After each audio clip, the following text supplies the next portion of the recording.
Have you ever had a day where you feel clear, focused, and peaceful?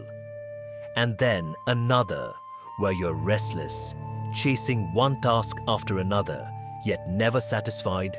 Or those days where you just can't seem to start anything, stuck in procrastination, feeling dull and heavy? What if I told you these aren't random mood swings? They are a predictable code, a 5,000-year-old psychology system that explains exactly why you feel this way. And once you understand it, you can take control. Today we're unlocking chapter 14 of the Bhagavad Gita. In the middle of an epic battlefield, Lord Krishna didn't just give Arjuna a pep talk for war. He gave him and us a masterclass in human psychology. He explained that our entire inner world is governed by three fundamental forces called the Gunas: Sattva, clarity; Rajas, activity; and Tamas, inertia. This is the ultimate personality test, not to put you in a box, but to show you the door. Your anxiety, your procrastination, your lack of focus, they all have a source. And more importantly, they have a solution. Let's go to that battlefield. Arjuna is overwhelmed, not just by the enemy army, but by a storm of emotions, confusion, grief, and paralyzing doubt. This is the perfect example of the Gunas in conflict. Krishna explains that everything in the material world, including our mind and intellect, is woven from three threads: Sattva, goodness. This is purity, light, and harmony. When Sattva dominates, your mind is calm, your knowledge is clear, and you feel genuine contentment. Krishna says it is illuminating and full of well-being. Think of a still, clear lake that perfectly reflects the sky. Rajas, passion. This is energy, motion, and desire. It's the force of action, but it comes from a place of thirst and craving for results. It makes you restless, ambitious, and constantly busy, but often leaves you frustrated and never truly fulfilled. It's the churning, turbulent water. Tamas, ignorance. This is darkness, inertia, and delusion. Born from ignorance, it clouds wisdom and binds you through negligence, laziness, and sleep. It's the state of procrastination, oversleeping, and that foggy feeling where you can't make a decision. It's the stagnant, muddy water. Krishna tells Arjuna that all of us are a mix of these three, and they are constantly wrestling for dominance. One moment, Sattva wins and you feel inspired. The next, Rajas takes over and you're anxious about a deadline. Then Tamas pulls you down into a scroll and snooze cycle. Arjuna's paralysis on the battlefield? That was Tamas overpowering his warrior, Rajasic nature, and his duty-bound wisdom, Sattva. So, how does this ancient script fix your modern life? First, you need to diagnose which guna is driving your mind right now. Let's do a quick fun quiz. Think about your last 24 hours. Scenario A. Tamas dominated. You hit snooze 3 times. You spent hours scrolling, feeling like you should work but couldn't start.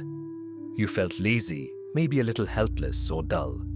Your energy was low and confusion was high. Scenario B. Rajas dominated. Your to-do list was a mile long.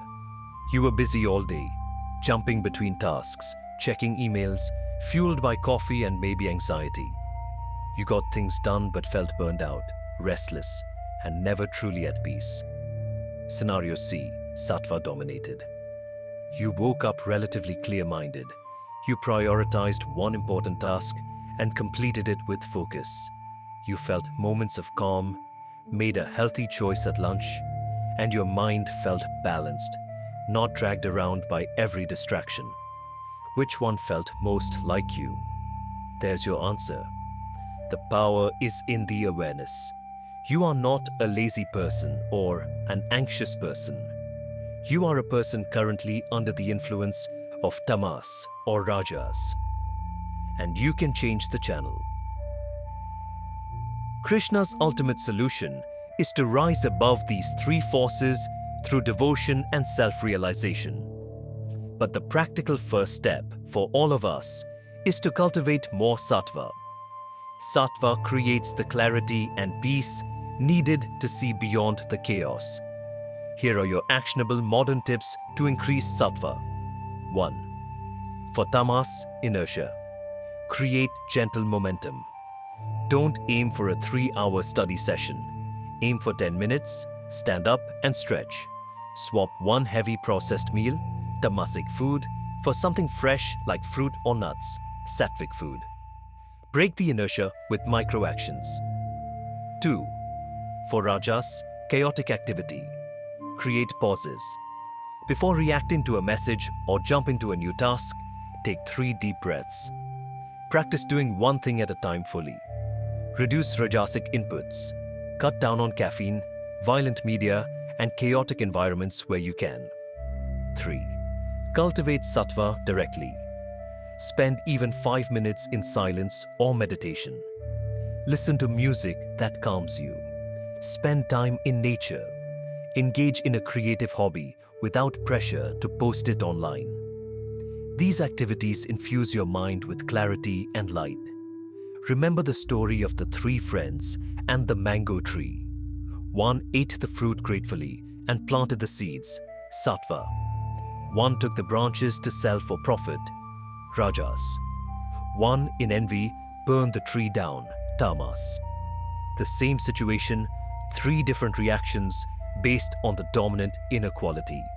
Your life is that mango tree. Which friend are you being today? This is the timeless gift of the Gita, a non-judgmental lens to understand yourself. You are not broken.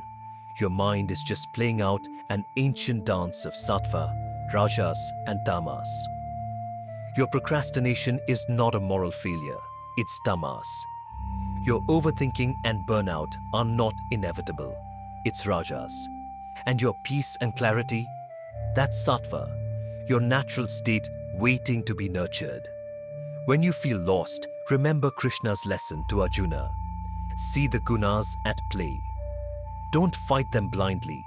Observe, understand, and consciously choose to cultivate the light. Your mind is the battlefield, and you have the wisdom to win. Save this video. The next time you're stuck in a tamasic fog or a rajasic whirlwind, come back and remember the 3 forces. Share this with someone who needs this lens to understand their own chaos. If you want more of this clarity, ancient wisdom for modern madness, follow this channel. Your growth, your peace, starts with one small sattvic step. Take it now.